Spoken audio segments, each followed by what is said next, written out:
السلام علیکم ورحمۃ اللہ۔ الحمد للہ منشئ الخلق من عدم ثم الصلاة علی المختار فی القدم، اما بعد۔ آج کی اس بزم میں میرا موضوع خطابت ہے عصر حاضر کے فتنے اور امت مسلمہ کی بے عزتی۔ حضرات، یہ دور فتنوں کا دور ہے، آئے دن نئے نئے فتنے جنم لے رہے ہیں اور بڑے بڑے فسادات وقوع پذیر ہو رہے ہیں جو جہنم کے شعلوں کے مانند بھڑک رہے ہیں۔ آج قسم قسم کے اسلام سوز، اخلاق سوز فتنے ابھر رہے ہیں۔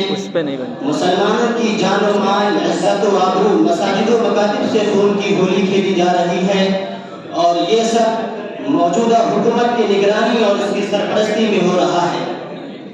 اس ملک میں جس کی آزادی کے شجر کو انہوں نے اپنے لہو سے سینچا تھا، جس کے حریت کے خاطر انہوں نے اپنے سر دھڑ کی بازیں لگا دی تھی، جس ملک میں آج آپ بے یار و مددگار ہیں۔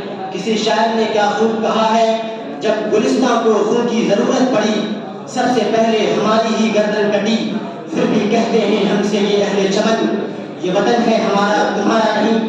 حضرات، آج اگر ہم اپنے گرد و پیش کا جائزہ لیتے ہیں تو ہمیں ہر طرف حق تلفی، ناانصافی، عیاشی و بدکاری کا دور دورہ نظر آتا ہے۔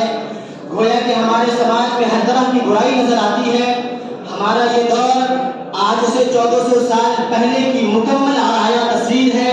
قرآن کریم کے الفاظ میں ظہر الفساد فی البر والبحر بما کسبت ایدی الناس، لوگوں کے کرتوتوں اور بدعمالیوں کے نتیجے میں خشکی اور تری ہر جگہ کرپشن پھیل گیا ہے۔ احکام خداوندی اور فرمان نبوی کو علی اعلان مکمل کیا جا رہا ہے، سنت نبوی پر ڈاکہ ڈالا جا رہا ہے، اسلامی تعلیمات کے ساتھ استہزاء اور تمسخر کیا جا رہا ہے۔ ایک دو برائی کو تو شمار کیا جائے، یہاں تو حال یہ ہے کہ ایک دو زخم نہیں، سارا بدن ہے چھلنی، درد بیچارہ پریشان ہے کہاں سے اٹھے۔ امت مسلمہ کے دھڑکتے دلوں، ایک وہ زمانہ تھا جب پوری دنیا ہماری تابع تھی، آج پوری دنیا بغیرت و اہمیت کی وجہ بنی ہوئی ہے۔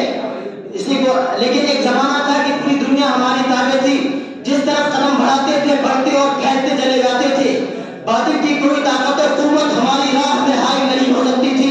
علامہ اقبال نے کیا خوب کہا تھا، مغرب کی وادیوں میں گونجی اذان ہماری، تھمتا نہ تھا کسی سے سیل رواں ہمارا، اور ان سب کی صرف ایک ہی وجہ تھی، وہ یہ کہ مسلمان پہلے ایک دوسرے کے خیر خواہ اور ہمدرد تھے، اور دوسروں کے دکھ درد کو اپنا دکھ درد سمجھتے تھے، اور سب سے بڑی وجہ یہ تھی کہ ان میں تعصب و عناد اور گروہی عصبیت کی بالکل گنجائش نہ تھی۔ اگر دنیا کے کسی بھی خطے میں مسلمانوں کے ساتھ ظلم و زیادتی کی جاتی تھی تو پورا مسلم معاشرہ اس کی دفاع کے لیے کھڑا ہو جاتا تھا۔ تو اس وقت ہمارا یہ حال یہ تھا کہ پوری دنیا ہمارے تابع تھی، حکومت سلطنت ہمارے قدموں میں تھی، مسلمانوں کا اتحاد سبق آموز تھا، مسلمانوں کا دائرہ کار پوری دنیا پر محیط تھا۔ حضرات، لیکن آج ہماری بے عزتی کا یہ حال ہے کہ ہماری لاشوں پر بیٹھ کر فتح و